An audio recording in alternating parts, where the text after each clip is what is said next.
and completed research training on biomarkers in suicide at Department of Translational Research, Neurobiology and Psychiatry at University of Alabama, Birmingham, USA. He is also trained in psychological autopsy by American Association of Suicidology at Baton Rouge, USA. He is a fellow of International Medical Science Academy and Indian Congress for Toxicology. He is principal investigator for scientific projects funded from NIH, USA, and R01 grant. DBT aims multiple projects from ICMR, including Task Force project. He has developed India's first DNA database and identification portal for identification of unidentified bodies, named as Ummeed Portal project, which is now being expanded across 7 institutions in India, involving all regions of the country. Recipient of Excellence Award in Forensic Medicine, member of many scientific organizations, including prestigious National Academy of Medical Science, editorial board member, and reviewer of many scientific journals. He has given expert opinion in complicated medico-legal cases referred by CBI and Court of Law. He has contributed more than 250 research publications in international and national scientific journals. Also co-authored the textbook of Forensic Medicine and Toxicology. Finally, with immense respect and enthusiasm, I now take privilege to invite Dr. Behara sir to kindly come forward and deliver his expert lecture. Please give a warm round of applause to welcome our guest. Thank you.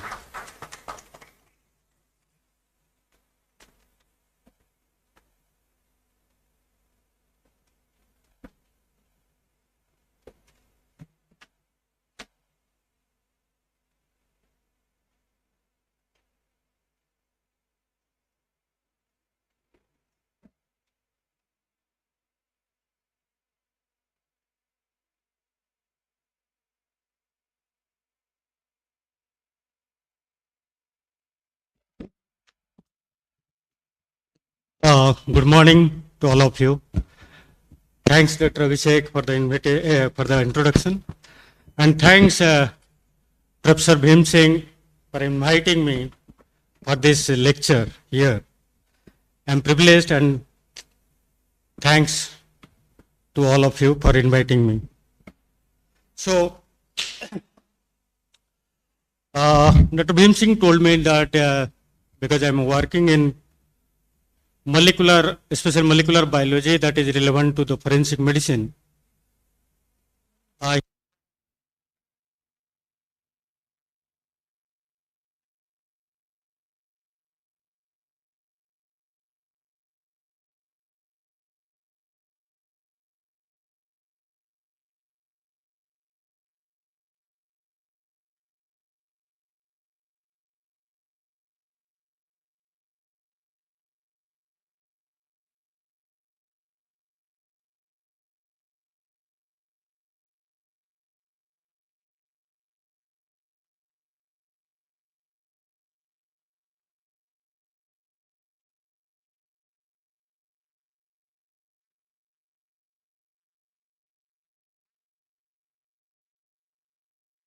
this type of case distribution we are receiving. So I have been experienced in forensic medicine for last 25 years. So how because earlier when I was a JR at AIMS, SR, then pull-up sir, then faculty at Maulana Azad with Dr. Bhim Singh. I was there with the faculty at Maulana Azad Medical College, New Delhi. Then shifted to AIMS, New Delhi. Earlier, in my early career, I used to have routine medical legal autopsy, but later, in around 2012 and 13, I developed some interest in molecular biology. I went to training at CFSL New Delhi, then later training at USA as a fellow, ICMR fellow, especially in molecular biology, biomarkers in suicide. So I developed some interest in molecular biology that I applied in practice of forensic medicine. So little bit I will tell that. So how this molecular techniques is helpful in forensic medicine? The definition is, it is defined as the application of knowledge of the field of molecular medicine in the aid and administration of the justice. So basically, we this you all know in forensic medicine and forensic science, till date, the only one technique that is very widely used, that is DNA fingerprinting. Now you are telling it's DNA profiling. So that technique is useful for identification of bodies or living situations or many different medical legal situations. So first, the basic techniques, the DNA profiling we have used for identifications. So how will we use, what purpose we are using, I will tell you. So the molecular technique can be used for identifications, maybe age or sex. Then the molecular techniques can be used for determination of cause of death. So being a autopsy surgeon, our objective is to give the cause of death, helping in manner of death, and identification if it is unidentified dead body, and different situations. And my special area of interest is behavioral genetics, especially suicide. How? Because we are conducting almost 1/3 of cases are suicide cases in our mortuary. So I have keen interest in that area, the suicide biology, biomarkers in suicide, and a little bit other things I will tell you.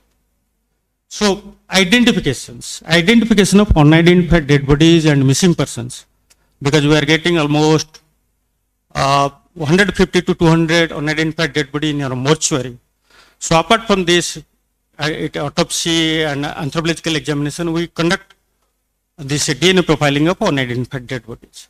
So unidentified dead body mainly because they mainly are homeless people from the originating state. They come to the Delhi. When death happens, if there is no identity proof, the police is not getting any identity proof of that body, then it remains unidentified. So basically the homeless people we are getting at Delhi, maybe some other homicide or other cases, but mostly homeless people. And many times we are receiving this unidentified dead body due to natural disasters. So this is a common sight in Delhi for homeless people. When death happens, so they remains unidentified. So almost 15% of all autopsy cases we are getting this unidentified dead bodies. In Delhi we are in total whole Delhi we are conducting unidentified dead bodies more than 2,000 per year. And in this country we are getting 40,000 to 50,000 unidentified dead body in this country every year. Apart from that, around 3 lakh missing persons reported in this country as per this NCRB report, that is National Crime Record Bureau report. So mostly these unidentified people are homeless, I have already told, advanced stage of decomposition, skeletonized and body parts, and many cases we receive this post-mortem bone cases eaten by animals, so very difficult to identify because of disfigurement. And as per this police report, this BPRD report, Bureau of Police Research and Development, mostly these unidentified dead bodies remains unidentified forever. Only 10 to 15% of cases unidentified bodies are identified. The rest of them remains unidentified forever. So this is a big problem, big humanitarian problem, big issue, big social issue in this country. So we concentrate on that, how these DNA techniques can helpful in identifying this unidentified dead body. So this is 48 hours usually the anatomy act to this police used to wait. Then after that, if somebody is not identify or not claiming, we call it is unclaimed body or unidentified dead body. And in Delhi, the police used to wait for 72 hours. After that, the police used to go do this medical legal autopsy. So all unidentified dead bodies are medical legal in nature. So autopsies, post-mortem is most in all unidentified dead bodies. So I have already told, being an autopsy surgeon, our objective is to give cause of death, then helping in manner of death, and another objective is to identification of these unidentified dead bodies. So my experience in the last 25 years, we are working this unidentified, how to identify them. Mostly this unidentified routinely we are getting around 15% of all postmortem cases, mostly bond cases.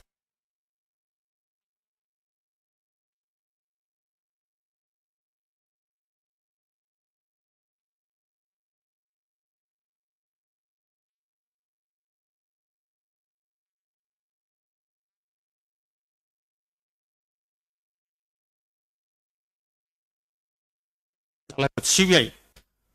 We exhumate, we also like Bilkis Banu case, and many situations we have recovered the body parts and identified these bodies through DNA profiling. Starting from Godarat investigations, 2005, this Sarojanagar and Govindpur bomb blast cases, Samjukta Express bombings, Janeshwari Express train accident, and Lalita Park building collapse that Dr. Bhim Singh that time were faculty, so we received many bodies, one building collapse, so received unidentified dead body.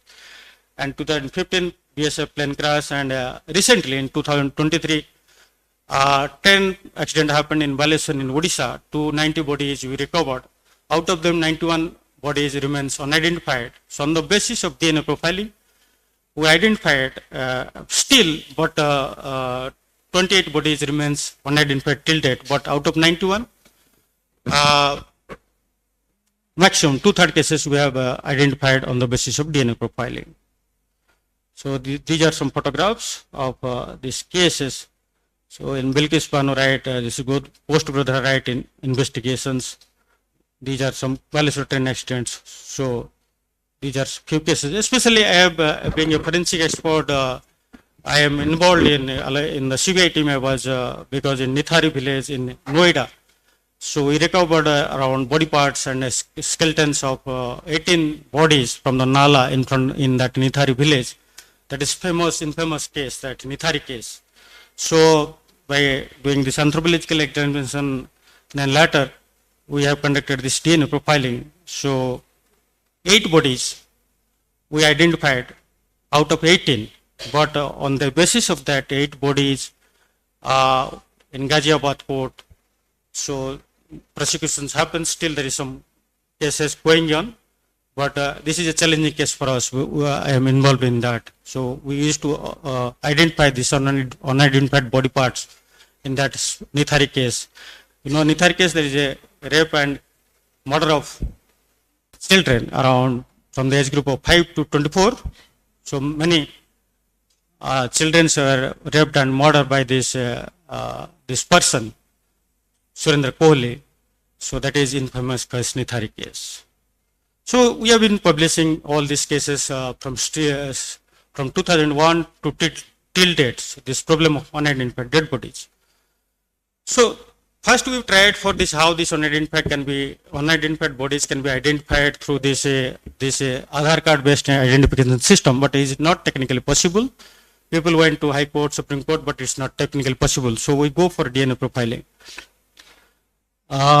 Recently, actually, there is a bill, DNA profiling bill in 2019 that was placed in the Parliament for development of a DNA database for criminal and civil cases, but it was repealed.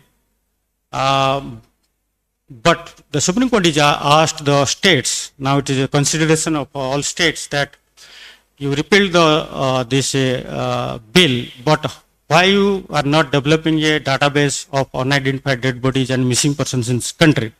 So that is now in considerations. So there is a need for a DNA database and identity portal in India. And being a autopsy surgeon, because we are dealing with the police, we are dealing with unidentified dead bodies, and we are dealing with the FSL, CFSL, we are sending the samples.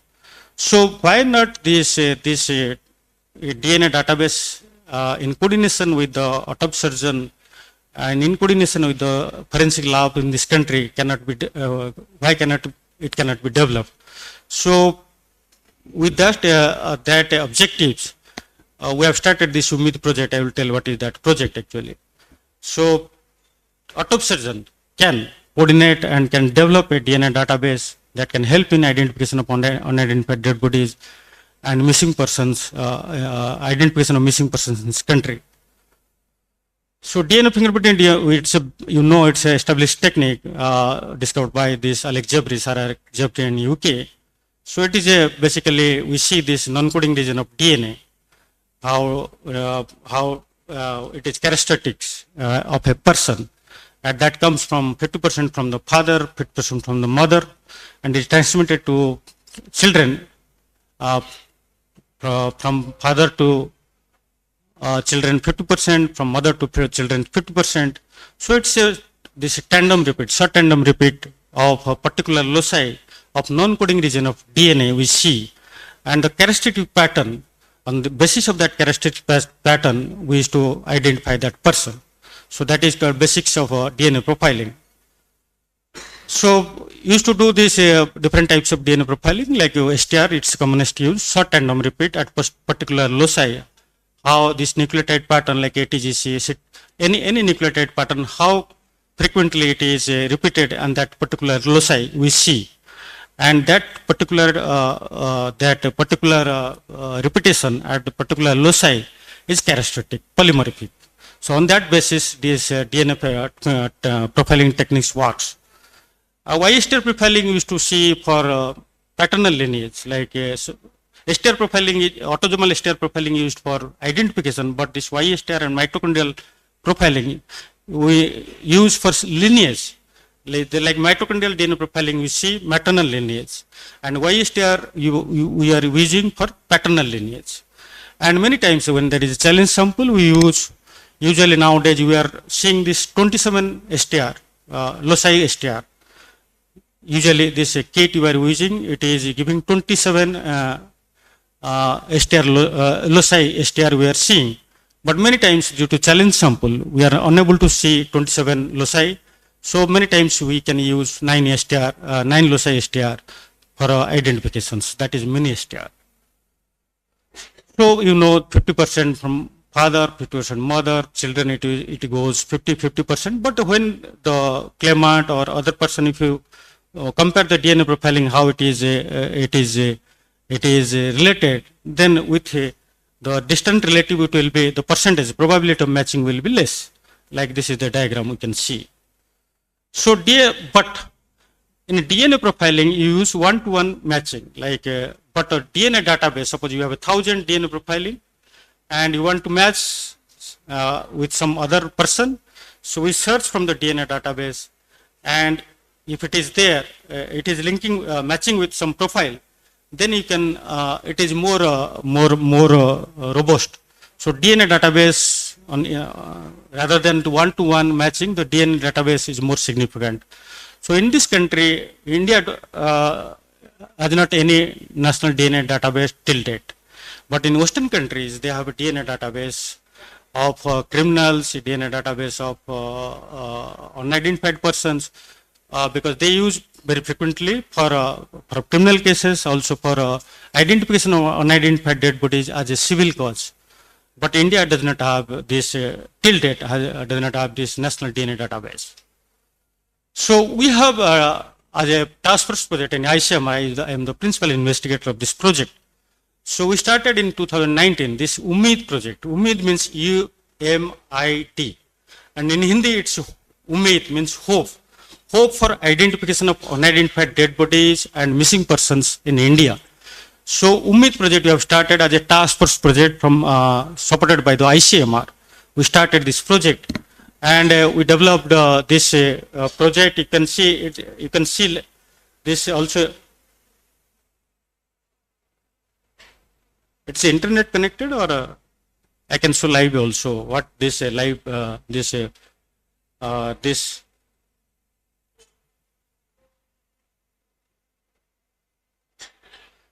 Internet is there? Connected हो गया?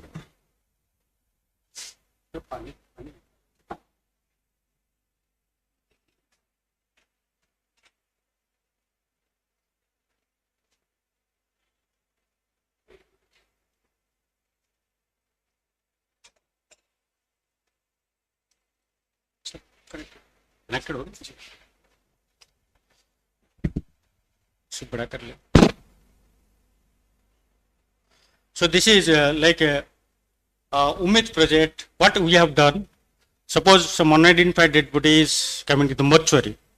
So what happened, we recorded all phenotype information, like if it is their age, sex, on the basis of anthropological examination, any, suppose clothes is there, tattoos is there, any phenotypic information, scar, status of circumcision, that is there. We just enter in a phenotypic database. So it is available to the public. This UMID project is available in all languages. Suppose a layman in Hindi or any other Leisurean languages can access this project. You can see we have information of all unidentified dead bodies, phenotype information. So anybody can search and see whether that their biological relative is data is there inside this in this UMID project or not. Then, like, they can search. You can also I'll provide the link also, UMID ICMR. So all information of unidentified dead bodies, phenotype information is there. We have developed DNA profiling of all unidentified dead bodies. So that is on backend. So like 1,000, suppose we have DNA profiling 1,000 unidentified dead bodies, that is in backend. And phenotype information is accessible to public. And suppose claimant, somebody is claiming, can see here also or randomly through police or directly come to us. They can come. They can provide their blood or saliva sample. We'll develop the claimant's biological claimant's DNA profiling and put a reference database. There are two databases. There is a question database, that is unidentified dead bodies, and missing persons database, both phenotype and DNA profiling. And there is one database, that is reference database, like that's any claimant's database. So we have a DNA profiling of the claimant, we have DNA profiling of the unidentified dead body or missing persons. So this DNA data is only accessed to us, the administrator, to the principal investigator, to me only. And the phenotype information is available to the public, anybody can see. And we have developed an algorithm, search algorithm. It's our own algorithm. It automatically, suppose the claimant's profile, DNA profile, it will automatically search from this question database, unidentified dead body or missing persons database. And if it is there, it will hit and pop up, and information will go to us only, the administrator.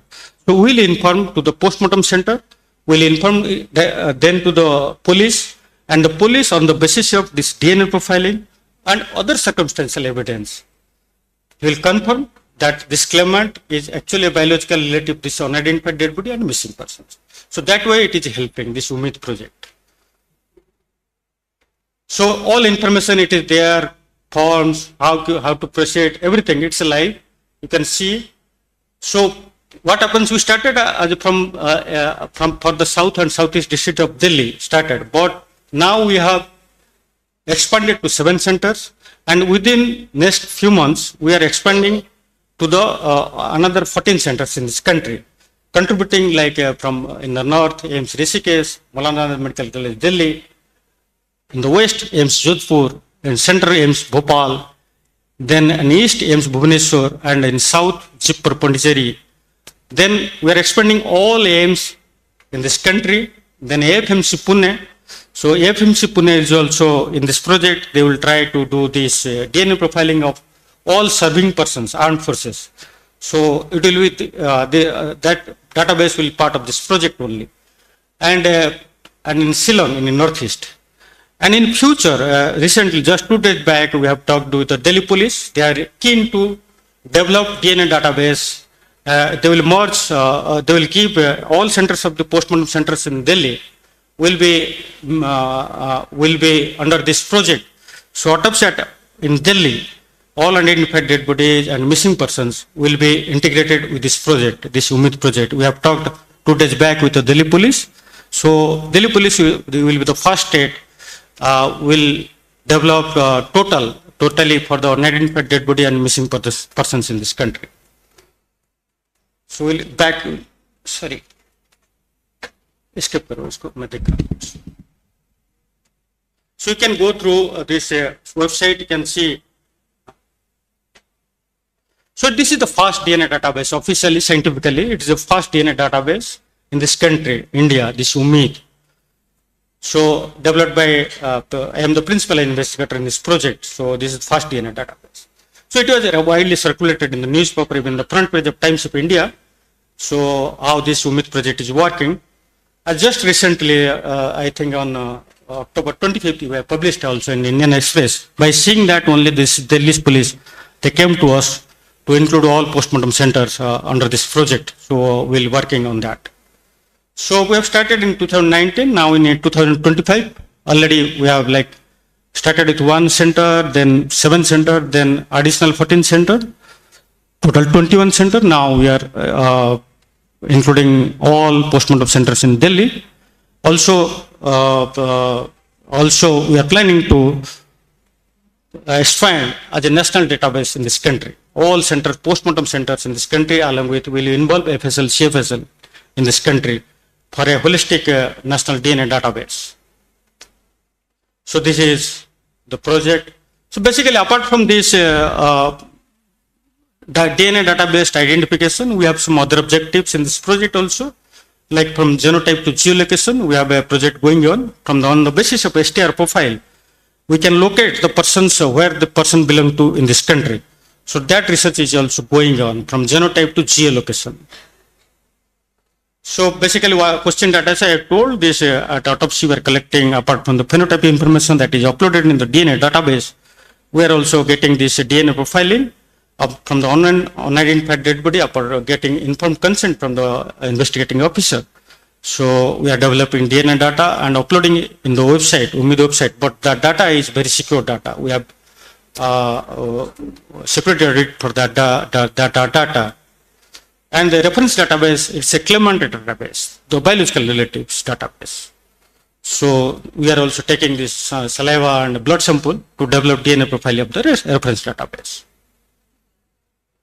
So I have already told phenotype in data, genotype data. This phenotype data is accessible to public. Anybody can see, go through this UMID website. This genotype data we ask that is secure, but the identification, overall identification that happens on the basis of this DNA matching from the database plus the circumstantial evidence plus this phenotype information. So it's not only the identification based on this DNA plus phenotype information plus the inquest, the investigation by the police. So it is a robust mechanism to identify that person. So if you want to see also, you can see the video how it goes. Actually, just a small video, just see if it's supporting. Audio is there.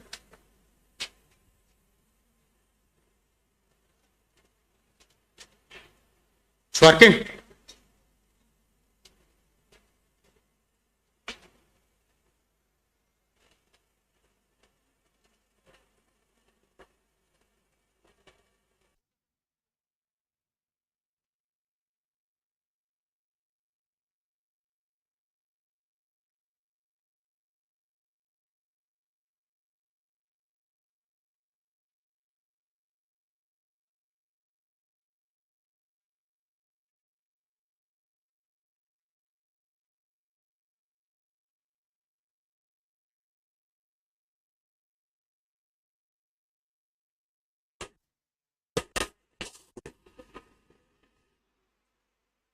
So it's, I think we'll see later. So the algorithm, for searching algorithm, it's our own algorithm. Though in commercially the software is available, but whatever, because this DNA data is very secure data, so we developed our own algorithm. Our my team, my research team has developed this algorithm, the searching algorithm. So till date we have more than 1700 data in this profile, in this UMID project. So not only on the basis of this autosomal STR, we are also many times there is a father, mother or son, daughter, they are not available. And in distant relative, if it is there, additionally, apart from this autosomal STR, we are doing mitochondrial based algorithm search, also YSTR based search we are doing. So now it is expanding to all over this country. We are 21 centers in this country we are expanding. And the next phase we are by state-wise we will be adding. So Delhi will be the first state. We are talking to them actually. So we have own server, storage, everything is there. So it is a full-fledged project, not dependent on any other agency. So we have all set up. For effective implementation, now we are going in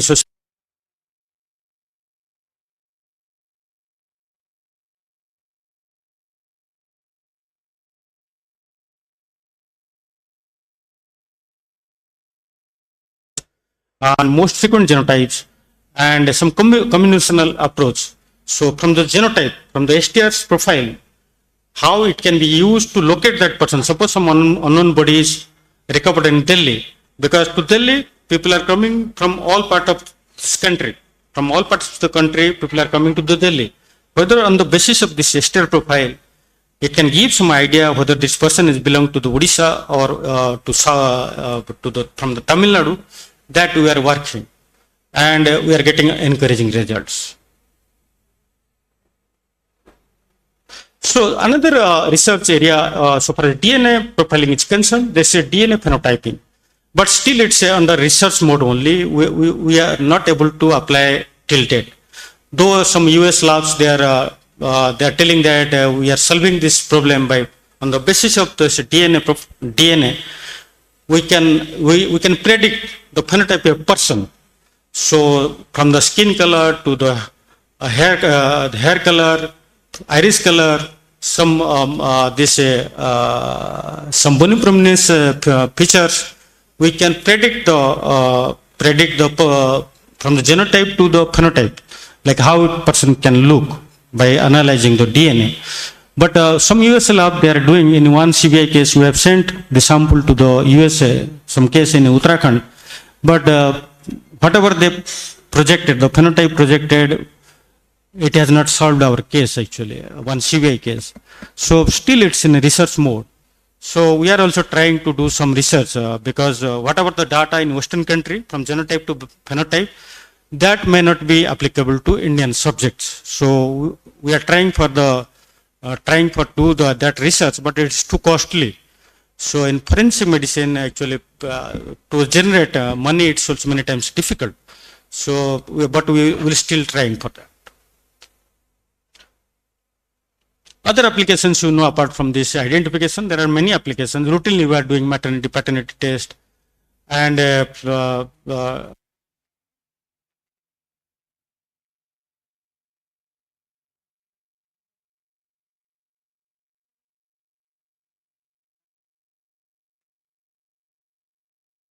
is routinely doing to solve these cases. And human organ marketing, trafficking, food adulteration, international terrorism, now its role is, DNA profiling is nowadays very commonly used. One is sex determination, molecular techniques, but DNA profiling, in STR profiling, itself reveals the sex of the person. So we don't need, nowadays DNA profiling is so commonly used, don't need on the basis of anthropological examination. It will give some suggestions only, but for confirmation, DNA profiling will confirm that that person is male or female. Suppose some body tissue is, some skeletonized part is recovered, we can have a DNA profiling, and we will able to tell that it's male or female. Still some amyl gene or SRY can be used, but it's not, nowadays we are not using actually. Age estimation molecular techniques, it gives standard deviation, very large standard deviation, very high standard deviations, not pinpointing what is the age of that person, but people are researching in that area, but we are not getting encouraging results till date. Molecular autopsy, it's a good area in forensic practice, but to give cause of death. Many times what happens, there is autopsy negative, many times we got this negative autopsy. After doing this visceral examination, histopathological examination, we are not able to give the cause of death. Many times what happens, atrial fibrillations, only you will get pulmonary edema, nothing. So coronaries are intact, muscles are intact, other organs are intact, everything is fine, but we are not able to give the cause of death. So many times this molecular autopsy can help. HOSCM cases, hypertrophy of heart relating to sudden cardiac death, but to pinpoint the cause of death, you need molecular autopsy. So it can help cause of death, manner of death determinations. Suppose it's sudden cardiac death, it will be natural only. So it can distinguish the manner also. Time since death, we have a problem. There is a gray areas in forensic medicine. One of them is this time since death.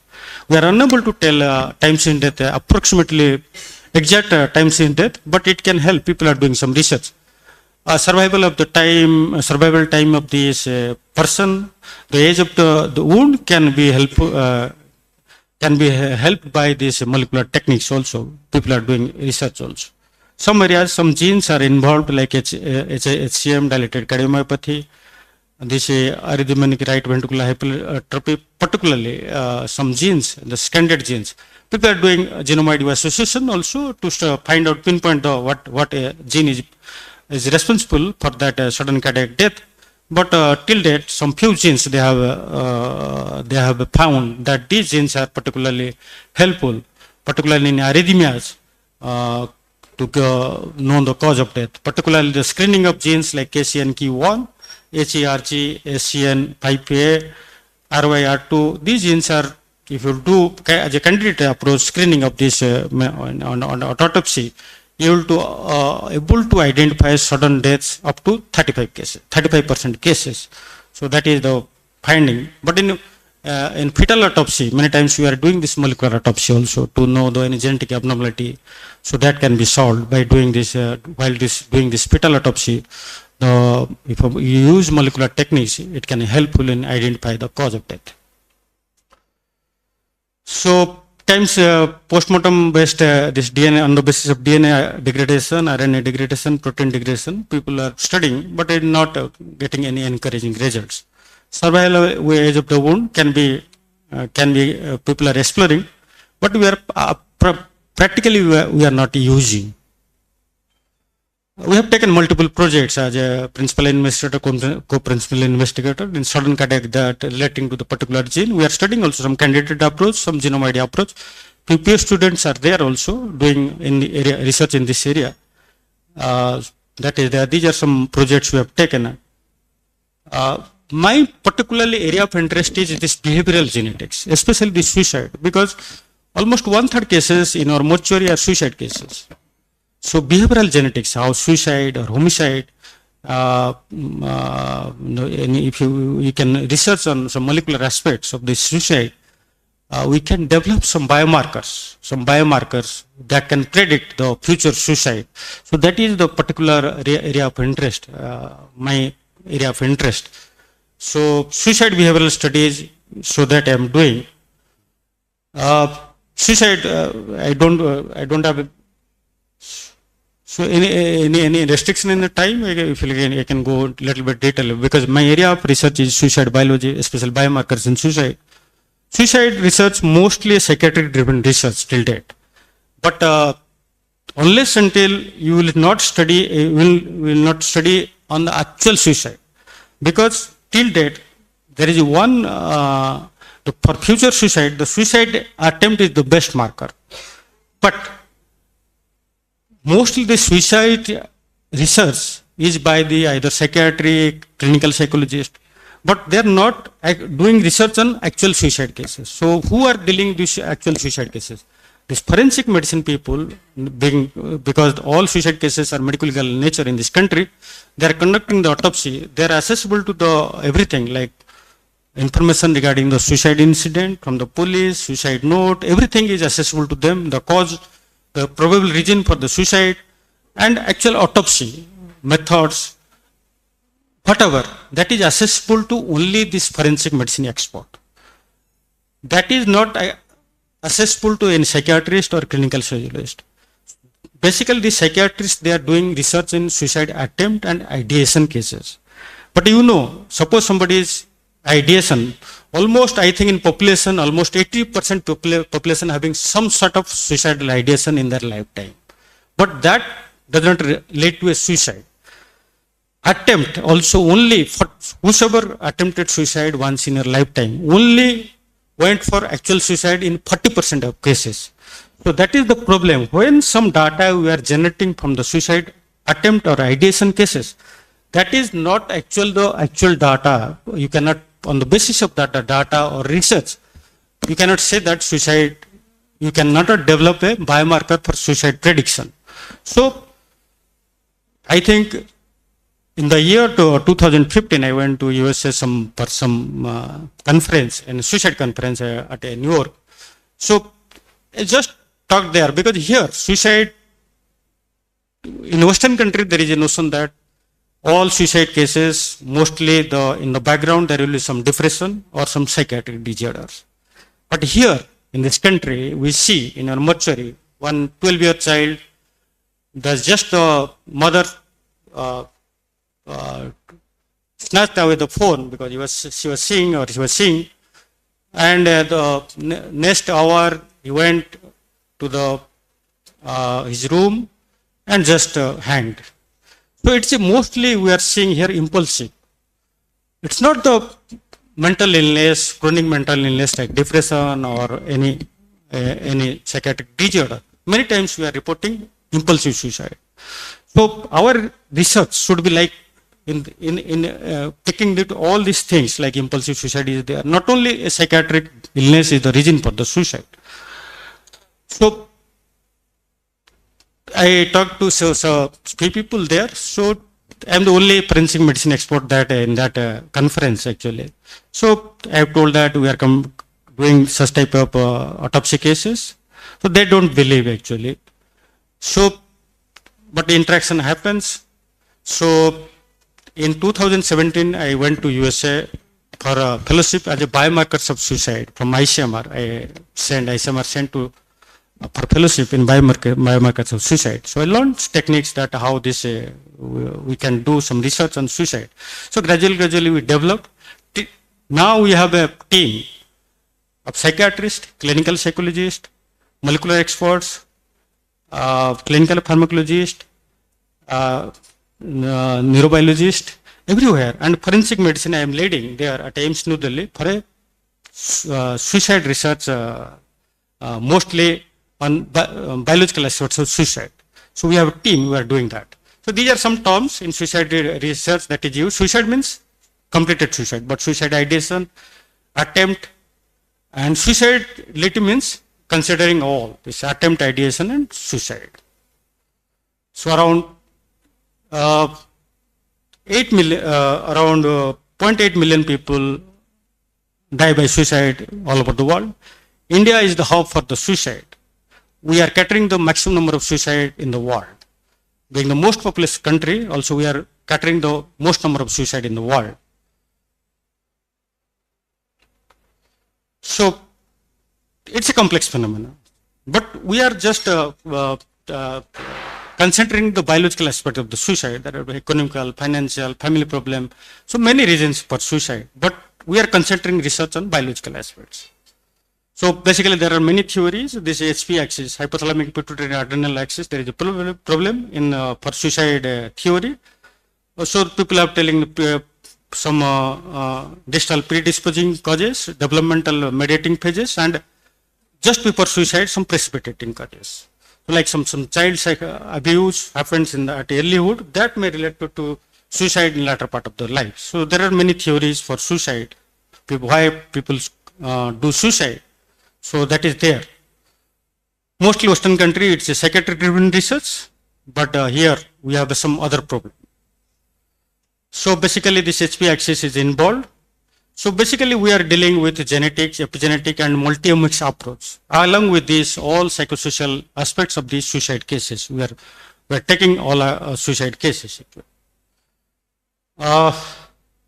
So we are doing, I have told, genetic, epigenetic and multi-omics approach, metabolomic study is this type of study.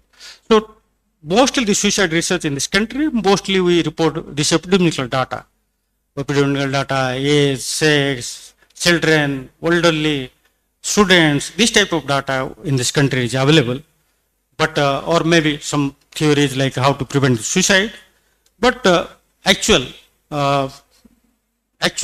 exactly the reason for the suicide, what is the mechanism, that we are not reporting in study. So that's why we went for this training in biomarkers in suicide. So I have told all suicide cases are medical legal nature coming to us. We have accessible to the biological clinical material, like anything you want to research on CSF, blood, brain. You have accessible to the medical treatment. Suppose that disease has taken medical treatment earlier, you can accessible to medical treatment. We are accessible to the these suicide notes. We have the largest bank suicide notes in the world. So I have a collection of more than 1,000 suicide notes. So I have been collecting for last 15 years these suicide notes. So that is also giving some feedback why people are doing suicide. So you are accessible to the all aspects of the suicide. And that's why we are the best person. These forensic medicine people are the best position. If you are in coordination with the psychiatrist, psychologist, or other molecular person, if you have a team, you can do research best way. So basically, at autopsy and in clinical subjects, we are approached, not only we are doing suicide research in post-mortem cases, we are doing suicide research in actual suicide ideation, clinical cases like ideation, attempt. Even if we are doing some clinical trial also, we are giving some drugs also, seeing effects also. We are doing some counseling also, FGD also we are doing, and see in future any changes in behavior or not. So we have a team there. So we have team of psychiatrists, clinical psychology, emergency people, genetic molecular biology, radiology, NMR, clinical pharmacology. So we have collaborations not only in India also, we have a collaboration outside. With the USA, we have a collaborator there also. So we have approach, we are not doing any animal study, we are doing postmortem study, psychological autopsy study. We have largest collection of psychological autopsy data. From 2017, more than 5,000 psychological autopsy data is there. Psychological autopsy means we are interviewing the relatives of the disease who was committed the suicide. So we are getting information from the relatives and from the friends. After death, at autopsy, at postmortem, we are just interviewing with the relatives and friends, and we are getting information from them. That is psychological autopsy we are doing. Also, animal study we are not doing. We are doing fMRI also. One study we have carried out to the behavior, actually, the neuronal behavior we are showing.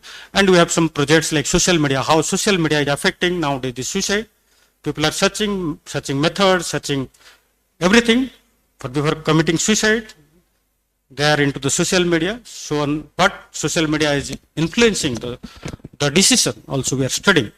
And we are doing this post-pension study. Post-pension study means suppose some suicide happens, the all around people in family or friends, they are also prone for suicide also. So because it's a contagious. It's a copycat suicide, you know, so that is also contagious. So there is ill effects. One people committed suicide in family or friends or schools.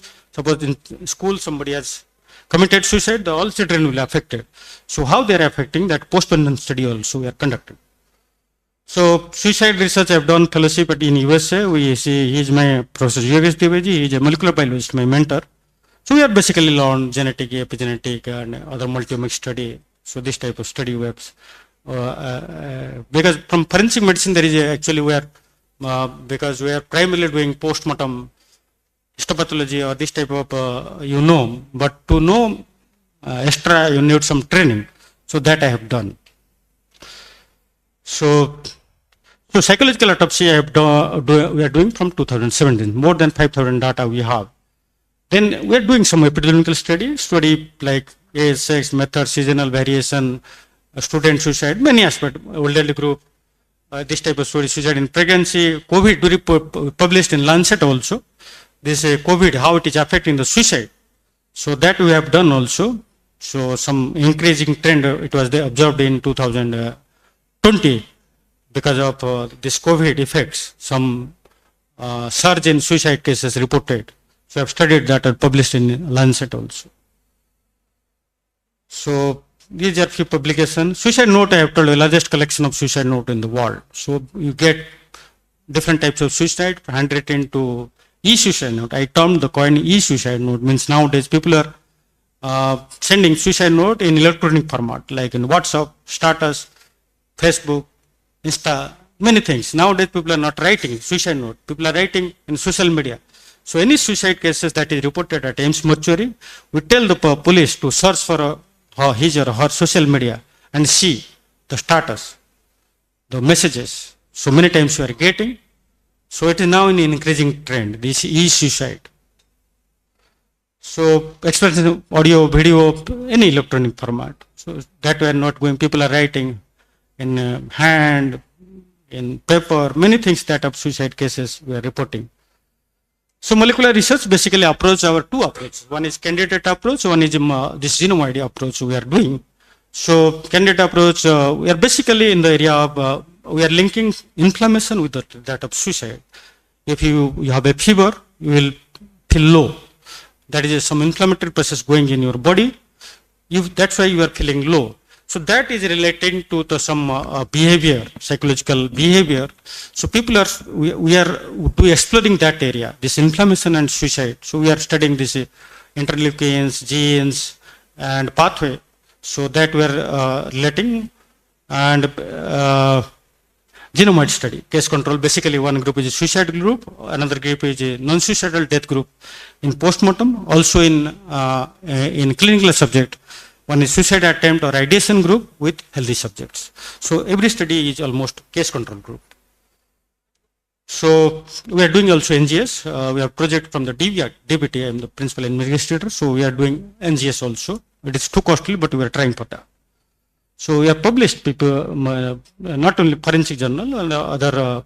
Now we are trying for molecular psychiatry, other molecular journals for this suicide research. We are publishing. So these are our publications. As in journal, journal we are publishing. This is our study project taken from the ICMR. We have that time 600 subject suicide and cost control group on the basis of psychiatry. So we have done, and that is my preliminary study. Now we are doing some large study. So it is published in Brain Science actually. So we have also collaborations with other centers in the world. So we published along with them, like an attempt, ideation. We are conducting also meta-analysis, so seeing the suicide group. So we are also this DNA methylation, like this environment gene interactions, that is epigenetics. So not only till date people are saying the suicide is related to almost 40%, it is related to a gene. But now this coming of this theory that this environmental factor, maybe stress or other factors, that affecting your DNA, it's not changing your sequence, but some changes in the DNA in the form of DNA or histone modification or some microRNA changes. So that is related to the suicide. So we are trying for this some NGS study we are doing, how DNA methylation affecting the suicide. Some preliminary results we are doing now. So apart from this, some metabolism study, cytokines and other things we are doing. Also abuse, drug abuse, that aspects simultaneously we are seeing. Mainly my area of research is inflammatory cytokines or inflammation related to suicide. So that is my area of research. So we have developed the brain bank at AIIMS New Delhi. So we have now more than 300 subjects brain, because we are studying this epigenetics. So we are keeping this prefrontal cortex, amygdala, hippocampus, cerebellum, and we developed this brain bank at AIIMS New Delhi, and from a NIH project. So that's a R1 grant, the most prestigious grant from the USA. So I am the principal investigator in that project. So we developed biobank for suicide research. Post-pension module, I have told that we are, suppose somebody is after death of the relative, they are in distress, we are counseling them. At postmortem, we are counseling them. So some student joined under me as a SRF. So she is counseling, as trained in clinical psychology. So we are counseling the patient. So it's a new thing we are doing. So publication, so far as publication is suicide is concerned, I am the top 10 publishers from here that is published. So not only forensic medicine, so as far as suicide research, so I have been a top publisher so far as suicide research is concerned. So projects we have taken, she is my collaborator in USA, Professor Anna Ducati, and we are doing now the largest genetic study on suicide in collaborations with University of Utah, USA. So I am the PI from India, and she is the PI from the USA. So we are doing that NIH project. That's R1 grant, the most prestigious grant from NIH. So we have a connection all over the world. So not only the US and India, many other institutions involved in the suicide genetic research and epigenetic research. From India, I am the PI for the so far as suicide research concerned. So we have center in from Harvard to Oxford to from the prominent institutions all over the world. They are doing the suicide research. So we have taken many projects. Some projects we have completed, some projects we are still going on. So basically on the area of suicide, we have there are 5 students, PhD students under me, and one is doing on forensic medicine PhD, and other 4 are doing in suicide research only. And also I have given MD student, like one is doing this Toxoplasma gondii, that also causes this inflammation with association with suicide. We have given a MD thesis also. So they are also doing this. MD students also doing this suicide research also. So not only MD, PhD, I have my senior SRA, research associate. So other positions as they are under me, senior research fellow. So they are mostly working on suicide. So a team we have, so I'm leading, so that research we are doing. So we have international collaborations with University of Alabama, USA, University of Utah, USA, Western Sydney University, Australia. John Pirkis is there, he is leading suicide, Brazilian suicide group. Mainly the Alzheimer's with suicide, they are studying. So I am the member of PGC, Suicide Working Group. So I am a member for that.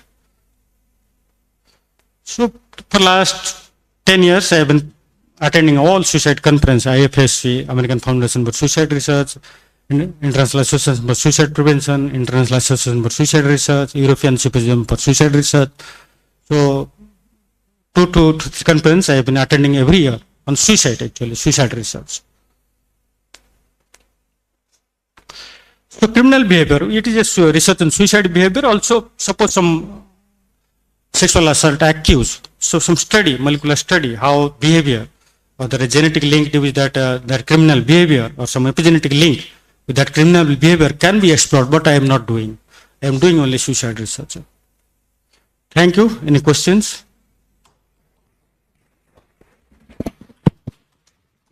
Sorry, I am taking too much. That's because I entered so many. Thank you, sir. It was definitely most enlightening talk, and I'm really amazed that if we, by molecular investigation, if we can find out that a person has a suicidal tendency, it may help in the treatment of a person in future a lot. The house is open for the questions. If anybody has any question. Jainchand, so I'm from emergency medicine.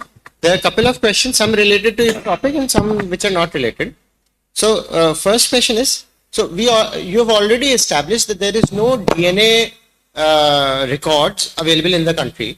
So when you are getting the patients where you are testing for the DNA, the unidentified bodies, और आपके पास record तो है नहीं, तो फिर करते क्या है उसका? नहीं, DNA we are keeping from 2019. This UMID project started in 2019 from a single center. Now it is a 21 center, and now we are going for state-wise from Delhi. So 2019 we are keeping. The data is there. We can go to the live ICMR UMID. My question is, जैसे मान लीजिए आपके पास unidentified body आई, उसका तो record है. हाँ. But you have nothing to compare it to. हाँ, Clement आते हैं हमारे पास मल्टीपल क्लेमेंट्स हैं. आज तक मैं भी just recent 2 days back claimant आते हैं हमारे पास, सीधा आते हैं. आइडेंटिफाई भी we have identified the body on the basis of DNA matching with that of claimant. You can see in the website the data also. Okay बस finally जो unidentified. So in 2000 there is a fire in Delhi Rajghat झुग्गी. तो एक NRI था American, वो India आया हुआ था घूमने, और उसका काफी जो इंश्योरेंस था काफी बड़ा सारा. तो उसने अपने को रिलेटिव से अपना वो करके ये शो करा दिया कि वो उसमें झुग्गियों के अंदर जल गया, किसी शॉपिंग के लिए गया था. उसके बाद वहां पे तो सब DNA बेस इज देयर. उन्होंने DNA मैच किया, और DNA का जो मैंने उसके टीथ रखे थे तो उसे मैच नहीं किया. बाद में पंजाब में पकड़ा गया.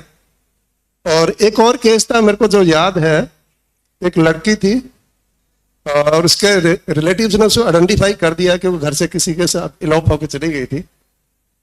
और उन्होंने रिलेटिव ने आइडेंटिफाई किया at the time of autopsy कि ये हमारी ही लड़की है, और उनको उसके लिए मैंने उसके पेरेंट्स का डीएनए और उसका लड़की का भी डीएनए उस टाइम पे रख दिया था। बाद में क्या हुआ, जिस दिन 13वीं होती ना, 13वीं वाले दिन वो लड़की जिंदा होके आ गई। तो this is the basis for keeping the data. So one thing, this DNA database is not only helpful immediate identification. What happens in this country? Just example, I'm giving you one of my friend. So after 12th, I entered the medical school, and he entered this airman in Air Force. He entered airman. So he was posted in Bhuj. Some earthquake happened in Bhuj. Till date, their parents are searching him. I am also searching him. So it is not the helpful in immediate identification of the unidentified body. Database, if you have, maybe down 5 years, 10 years, 20 years, or 50 years, or years to come. Suppose somebody will come and will just search. Please, I want to search this DNA. This database is not only for unidentified dead body, also missing persons. What happened? Missing persons like people, this police or NGO, they are bringing someone on road, Delhi road, they are finding some girl or boy unknown. That data or DNA profiling of that person is also with this question database. So later, any claimant, down how many years it may be, come, will have a DNA profile, and will keep the DNA profile in the reference database. Whenever that person, whether it's a dead or live, it is automatic searching. If it is, there will pop up, it will identify. So it will be a long-term solution. It's not the immediate identification of unidentified dead body. The purpose is identification of unidentified dead body, then missing person, live. And we have developed a reference database, claimant. Suppose today there is no matching. No, it's not there in your database. But later I am some postmortem center conducting autopsy on one body, and whose DNA is matching with this claimant also. So that situation also it will help. So it's not the immediate identification of the dead body. It will the identification of the person or dead body or missing person in future. Maybe you can keep this data for, if you want any 100 years, 200 years, you can keep. So DNA database will help in future, not only immediately after this postmortem. So two more questions. One is related to Department of Forensic. Other is to institutional policy. So regarding Department of Forensic, what is there any protocol of embalming the bodies which remain unclaimed and possibly doing dissection? Embalming, we are conducting 2 centers at AIIMS New Delhi. So for medical legal autopsy, at autopsy, suppose we are conducting autopsy, after postmortem we are doing embalming in our Department of Forensic Medicine only. But for non-medical legal autopsy, suppose natural death or some other causes of death, this autopsy is being conducted at Department of Anatomy. And for unknown deaths, why there will be embalming? So no claimant is there. So what is the purpose of embalming? Usually what happens, the police wait for 72 hours. If it's nobody is there, they are not claiming, it is unidentified. So medical legal autopsy inquest is submitted for the postmortem. Postmortem is conducted. Then the police used to cremate. And for research and for suppose somebody wants in anatomy some dissection or something, they can request the police, and they can send that dead body for research, or that is a practice norms. Or whether it's unknown bodies or somebody has donated, that goes to anatomy. Nowadays we are multiple cadaveric program or cadaveric training program. So we are using also this unidentified bodies. And usually this whoever wants a cadaveric program, any surgeon or anybody, just request the police through the Department of Forensic Medicine. We are providing after taking all legal processes. So that can be given. And later there is the cremation will be either by the police or the whoever organizing that cadaveric or the anatomy department, they will cremate that body. So last question related to institutional policy, absolutely not related to your expertise, but AIIMS is a very big institute and it has employees and students of all classes. very frequently the management, the administration and departments would be dealing with people who would be threatening with suicides, not committing suicides, threatening with suicides कि मैं suicide कर लूंगा. What is the policy in such cases? जहाँ पे करते नहीं है बस बोलते बोलते हैं. So, you see the law. Now, this suicide attempt, it's a decriminalized. This Mental Health Act, as per this new mental act, it's a decriminalized. If somebody is attempted suicide, the police cannot. Earlier, police used to have a case against that person. But if you are threatening for suicide at workplace, it is a crime. Still, it is a crime. It is not decriminalized. It is only criminalized when because it's a mental health problem. Somebody is threatening for suicide. So that is not a criminal offense. But if you are threatening at workplace with some malafide intention, with some objectives, it's a crime. So that can be reported to the institution or to the police. That is a crime. You can go through this new BNS. You can see it's a crime.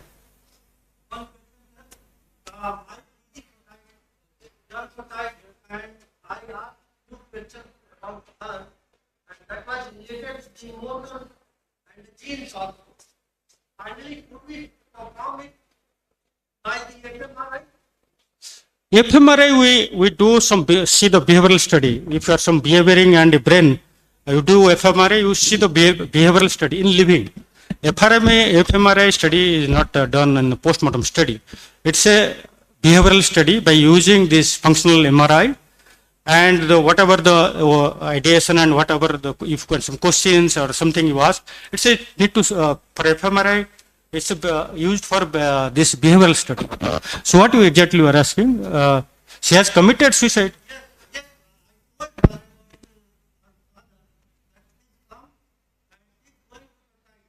Huh.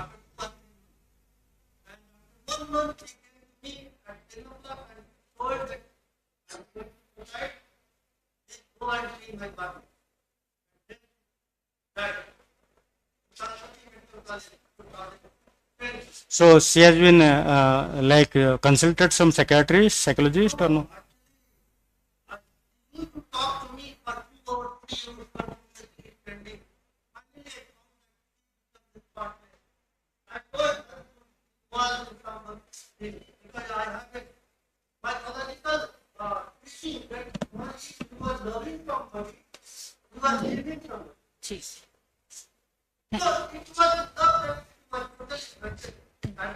ठीक है. Thank you. What happens in a sub symptoms, your behavior we are seeing, better to have a consultation with the psychiatrist, clinical psychologist, and that's why we are searching. Actually, that person will go for suicide or not suicide. We are trying to develop some biomarker so that it can accurately predict the suicide. So for genes is concerned, it is till date, whatever the meta-analysis happened, it is related to 40% only. 40%. So that's why you are doing this, because you need large sample size and it should cater all regions of the world, all population in the world. So that's why this bigger study, the largest genetic study where I am part of from India, we are conducting so that you can pinpoint which actually, basically it's a SV axis genes people have revealed, but we are not able to pinpoint what exactly gene is responsible for that. So that study is going on. Thank you, sir.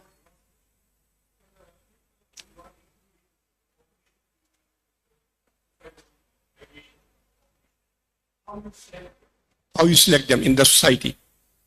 Basically, Inclusion criteria.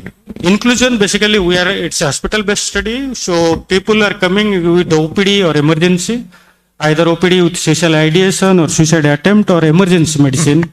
Now we are getting many suicide attempt cases in our emergency also. Later they may be admitted to the psychiatric ward or at emergency also. We are coordinating with them. So ideation attempt cases we are getting from the hospital. Till date we have not went to the population, actual population from outside. So you need suppose some field study we want, you can, we will later we'll see, but we are doing this hospital based study. And inclusion exclusion, like usually you are doing this case control study, ASX matched case control study. So the clinical subjects we take from the hospital patients only. So far as clinical study is concerned, postmortem we are getting postmortem also suicide and non-suicidal death.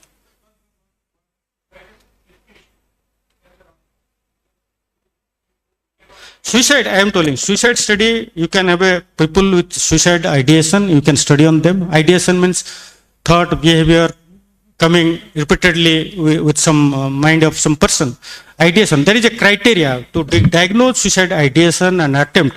There is like suicide, there is a, all in psychiatry, it is a scaled and score based. So it's not that in population almost 90% people have some suicide ideation in their lifetime, but actually they are not suicidal ideation. How frequently? What is the idea? So there is a score is there and scales is there in psychiatry. On the basis of that, and a suicide attempt score is also there.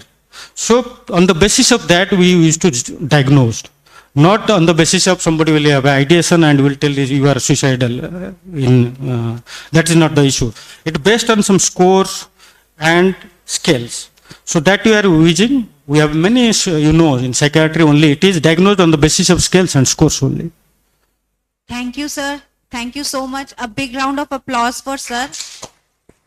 Now I will call upon Principal sir, Vice Principal sir, and EO sir to give a token of gratitude from our side, from Subharti Medical College. Sir, please.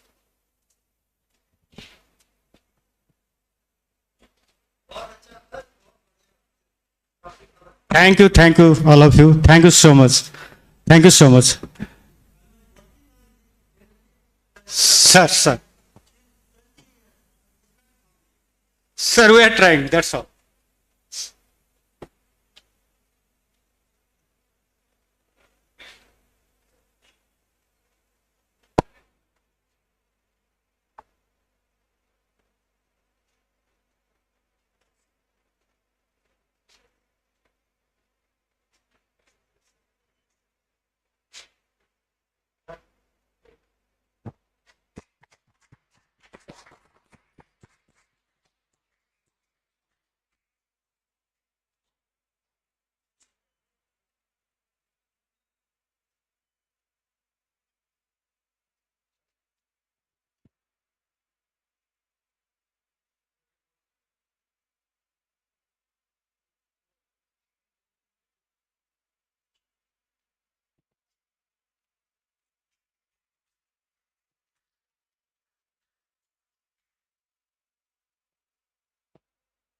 Thank you all. Please join us for tea.